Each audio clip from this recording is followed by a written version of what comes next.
What's up everyone, I'm Aaron and welcome to Boardscape, where we want to give you the most information possible so that you can make the most informed decisions on what you should buy, back, and play. Now, this is going to be the first time that I've done a video like this. I'm basically going to give you a rundown of my March in what I bought, backed, and played. I figure at the end of every month, I might as well give you my board gaming experience for the month, since I want to help you along that journey. Hopefully, by seeing where I am in this journey, it'll be helpful to you as well. Or even if you just want to know and are curious on what all I have done. So first up, I'm going to go over some games that I bought in March. This is going to be a bigger March, or a bigger month for me than usual in what I bought. First up is going to be Tainted Grail. I ended up getting both the base game and the stretch goals for about $135 shipped. So I figured that was pretty good. I might have paid a little more than I would have in the Kickstarter, but overall not bad at all. And it's a game that I've wanted. I love the idea of campaign-based games. I have a video that I want to do sometime soon because I have a love-hate relationship with campaign-based games, but this is one that I've been wanting to play for a long time. I'm not sure when I'm actually going to get to it because I'm in the middle of other fields. I've not really been enjoying that, so I'm not sure if I will continue on with other fields or if I will just sort of end that and start Tainted Grail. I'll decide whenever the time comes. I also purchased Cubitos. I ended up going to Miniature Market, the retail store in St. Louis. We live just a couple hours away from there, so we go to St. Louis often, me and my family, because my kids are all young. And so we go to the zoo. We have tickets to the City Museum, and whenever we go, I always hit up Miniature Market.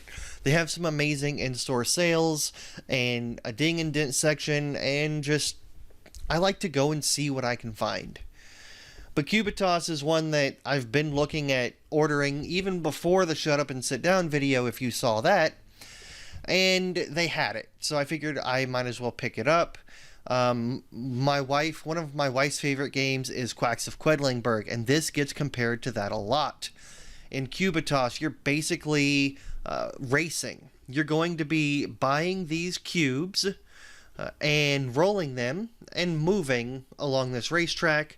It has the same idea with Quacks of Quedlinburg, where you'll have different abilities for each dice depending on the time that you play.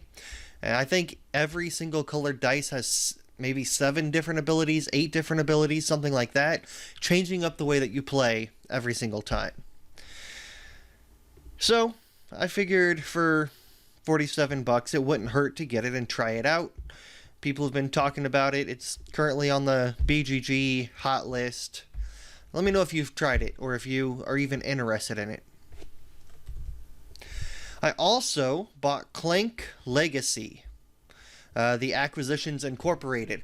Again, I bought this for my wife pretty much, but I'm also very interested in it. It's hard. Clank is one of my wife's favorite games of all time. And this is a game that she has wanted for a while, but I've always just sort of pushed off because we have regular Clank. Me and Legacy games have never really mixed well. I don't finish them. But I figured at this point I might as well get it. We both like Clank a lot, and I know that it'll get played. I hope that it gets played, I guess, is something that I should say more. I have this tendency to always want to buy new games and play them 1 or 2 times and move on. That's more my play style. I love learning new games and seeing what they're all about, getting the gist, and moving on.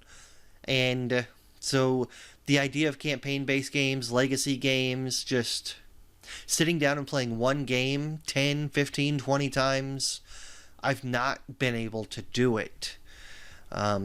Hopefully this will be the one that changes that, though. While there, I also picked up Maracaibo. It was actually in the ding and dent section, so I got it 40% off. I've I've started falling back in love with Euro games, and this has been one that's been at the top of the list for a while. It's currently even ranking at 37 on the BGG Top 100 list. So a game that just came out a year or two ago, people are still talking about it. I actually wanted to pick up Howler 2, the new Uwe Rosenberg game, but they didn't have it in stock. So when I saw this, knowing that I want a Euro game, liking the theme, I grabbed it in a heartbeat. I also bought all of the stuff that I was missing for Marvel Champions. I think I was missing like Wasp, Quicksilver, Scarlet Witch, and the Kang expansions. So I ended up picking up all of those.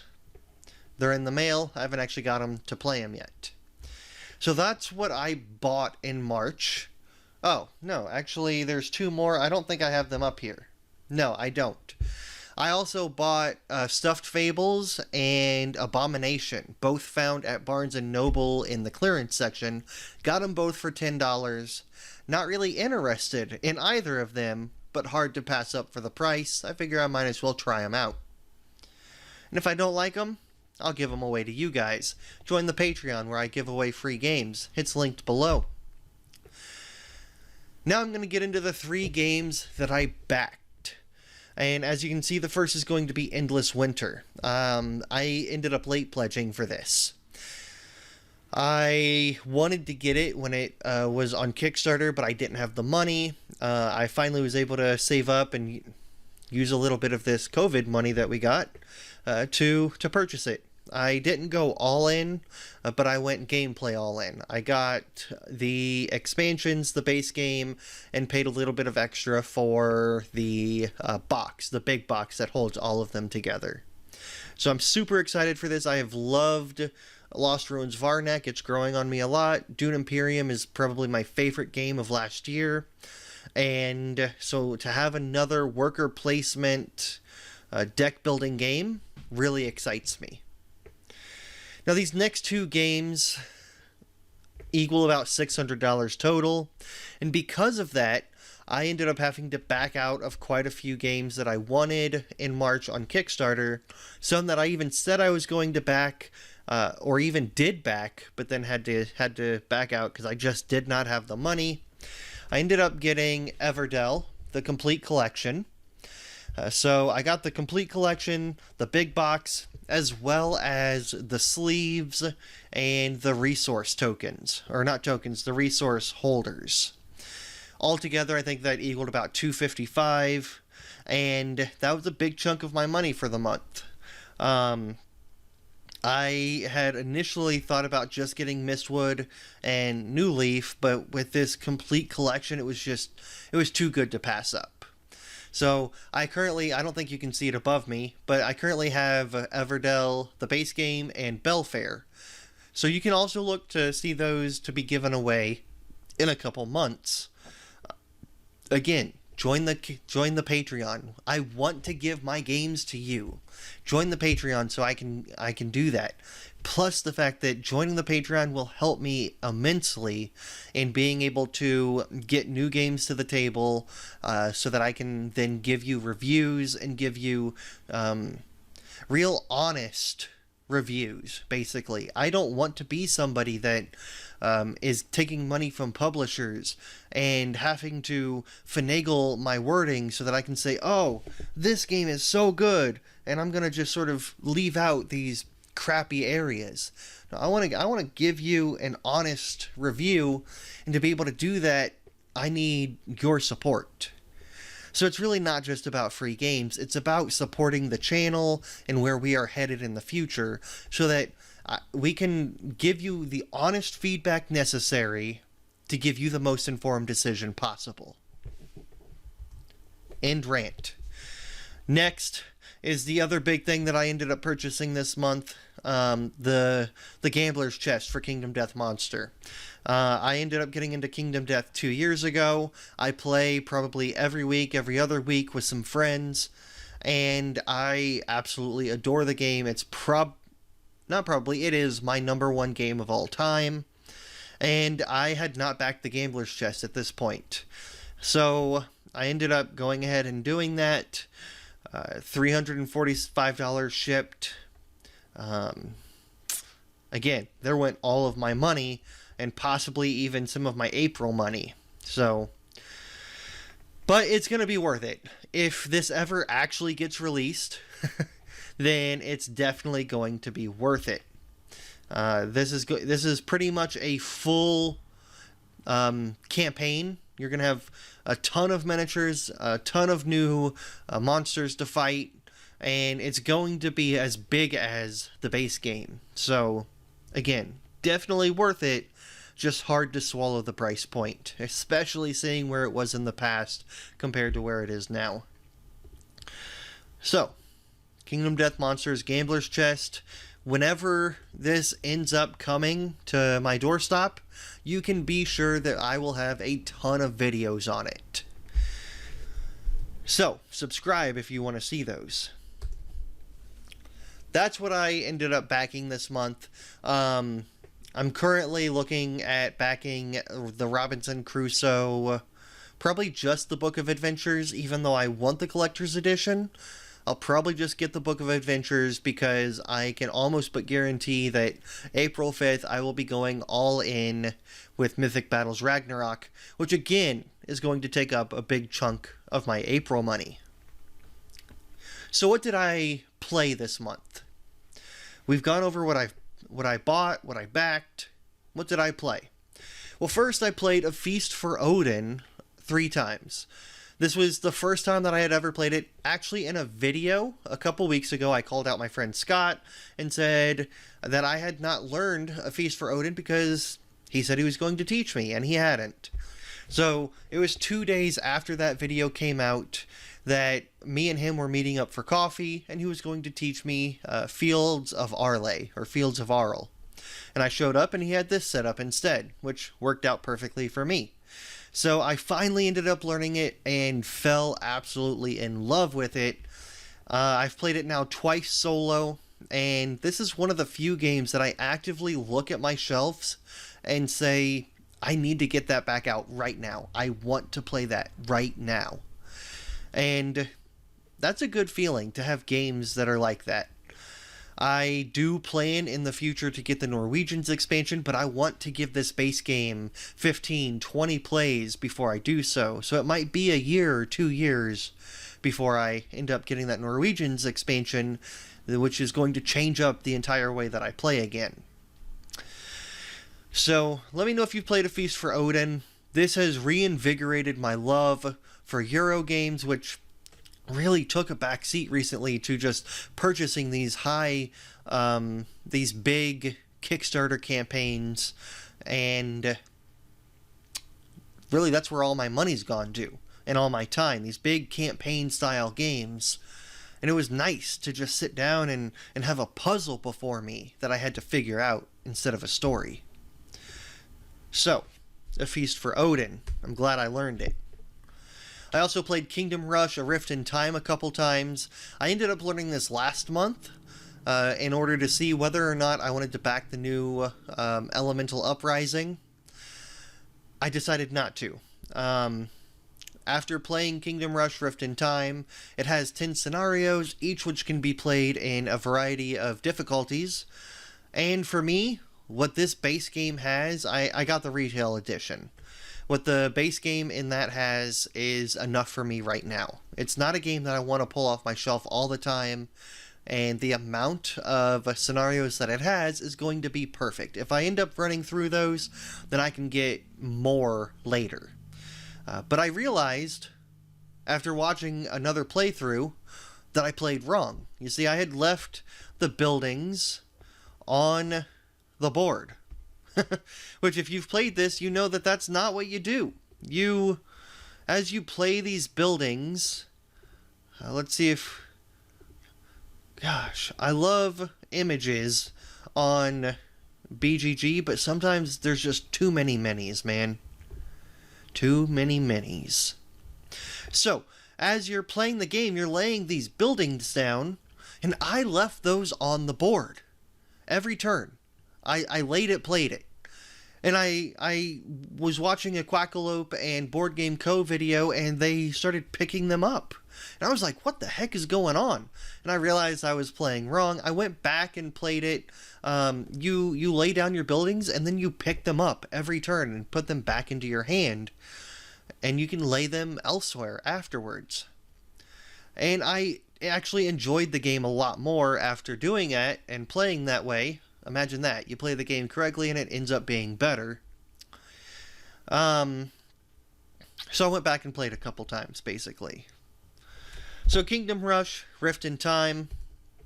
I also played Lost Ruins of Arnak a number of times this month. Now, I do like Dune Imperium better. I didn't actually get to play that this month.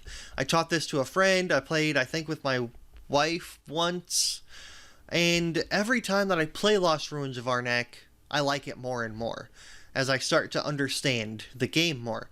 At first, it really seemed like this whole track here, this research track, really just overtook the game. But the more I'm playing it, the more I'm realizing how important this area is. And that you can actually win over here without going all the way up your resource track.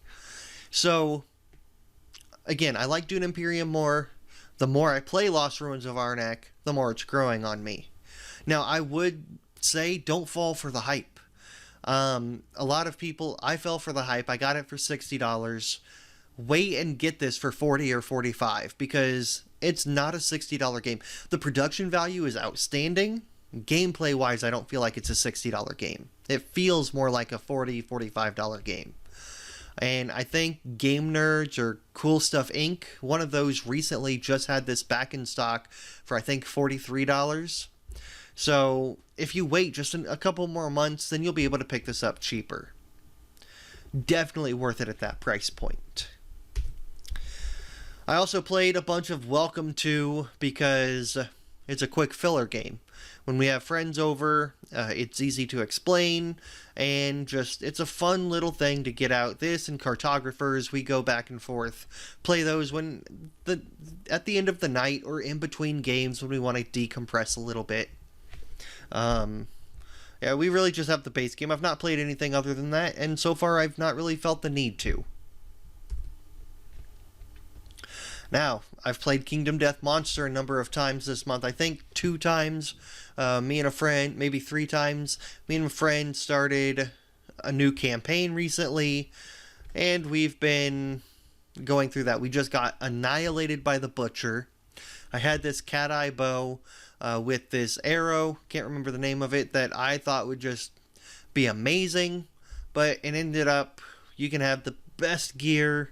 We had a couple armor sets. You can have the best stuff and roll like crap and just get decimated. And that's what happened. So, but it's still fun. A lot of people don't like that kind of gameplay. I do. Especially in this, where you can do everything right and it just goes so wrong. So next up, we're going to be fighting, I believe, I think we're going to start going with the Antelope over and over again, seeing what we can get from him. So, Kingdom Death Monster.